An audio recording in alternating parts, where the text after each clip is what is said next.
Pour voir si un nombre est divisible par 3, il suffit de faire la somme de tous les chiffres qui le composent. Okay, et si le résultat est un multiple de 3, alors ça veut dire que ton nombre est divisible par 3. On va appliquer ça directement sur des exemples et on va commencer par le nombre 73. Alors 73, il est composé du chiffre 7 et du chiffre 3. Donc quand on fait la somme, 7 et 3 ça fait 10. 10, ce n'est pas un multiple de 3, donc 73 n'est pas divisible par 3. Ok ?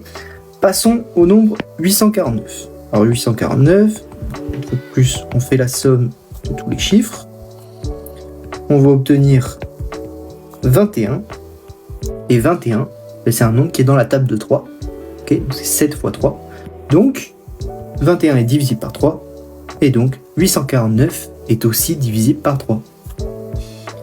Passons maintenant à un nombre un peu plus compliqué, le nombre 767 859. Donc si on fait la somme de tous les chiffres,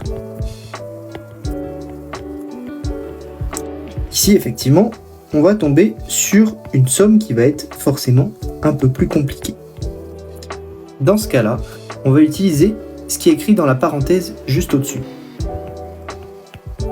Ok ? Donc ici, notre somme, on obtient 42, et là on a deux possibilités.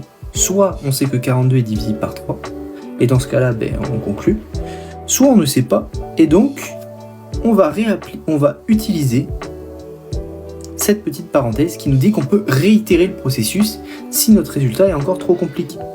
Ça veut dire quoi réitérer le processus ? Ça veut dire refaire ce qu'on vient de faire, mais avec le nombre 42 cette fois. Okay, donc 42, c'est 4 plus 2. 4 plus 2, ça fait 6. Et 6, c'est bien un multiple de 3. Donc, le nombre 767 859 est aussi divisible par 3. Voilà, tu sais maintenant reconnaître un nombre divisible par 3.